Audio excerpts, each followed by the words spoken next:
Orion John Nuts a day dinner. Dinner day Tiana. Nahi dinner a nada de actiu. Clue dinner chu a nachuda day. We used to go back way up north in Primrose Lake, which is our trap lines. And there my dad would trap, hunt. We never went hungry over there. We had berries, we had our store, which is our animals in the bush, our fish in the water. It was a good, beautiful life because growing up like that, we were never sick. We didn't know what sickness was. In the fall time, everybody get together wherever there was lots of game and berries, and people used to gather their berries, make dry meat, make dry fish. Our vegetables, when we used to bring them over there, we used to have a root cellar, and that root cellar had a bunch of sand and hay, and that's where my mom and dad used to bury all our winter potatoes and our carrots, our turnips, our cabbage. That was our cooler. That's where we kept all our food. Ice house was out there in the winter time. It was filled with moose meat and deer meat, fish, beaver, muskrats. Yeah, we never had any wants. In 1952, every one of us were kicked out of there. Every one of us. We had to leave our houses as it was, like this here. We were not to touch nothing from over there.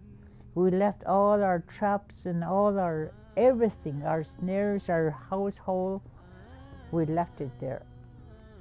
When we were told to get out of there,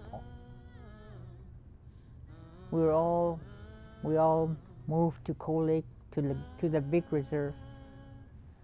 There we were to become farmers. We had to learn how to be a farmer.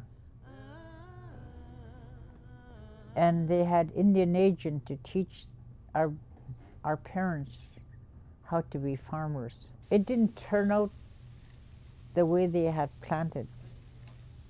There was just a few that became self-sufficient and look after themselves by farming.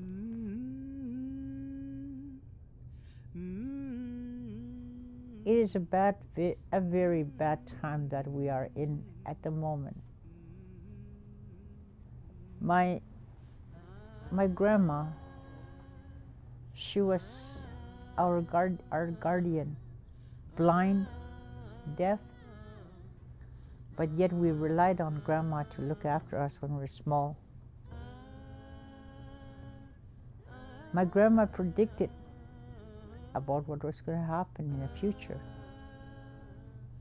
She said, if you think 1930s was bad, she said, it's nothing. When the next time comes, she said, that's going to be the one.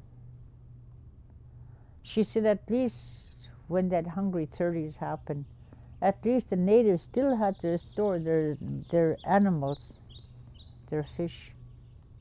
They still had something to live on. But our white brothers and sisters, they had to come to the native people because they couldn't go hunting the way we did. Medicines that they couldn't afford. We were looking after the white people, feeding them, doctoring them, keeping them in our homes just so until they find themselves a place. That's the kindness of the native people, always with their arms open. That's who we are.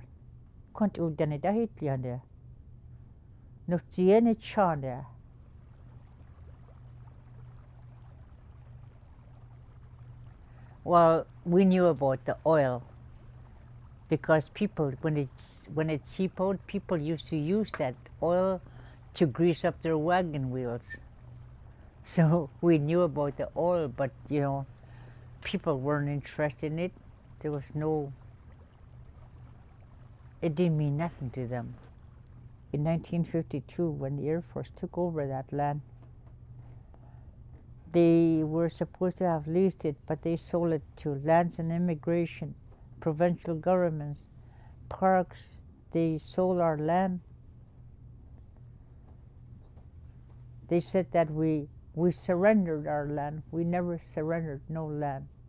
In the 50s, when the oil companies started coming into this country, they started out from Primrose Lake, where the Air Force have their station over there. There, the oil companies came in, the logging companies came in. The logging companies came in first. They had to clear the land to be able to get the oil out. Our home was no longer a home. There was no more trees, no more animals, no more nothing. Oil has done a lot of destruction. It has ruined the lives of our people. And today, I feel really bad because I feel like I'm stealing food from my children, my grandchildren. Our animals are dying out there. Our fish are no good no more. That is what we depend on. That's what we live on. Our medicines, that's what we live on. And none of it is here no more in Cold Lake.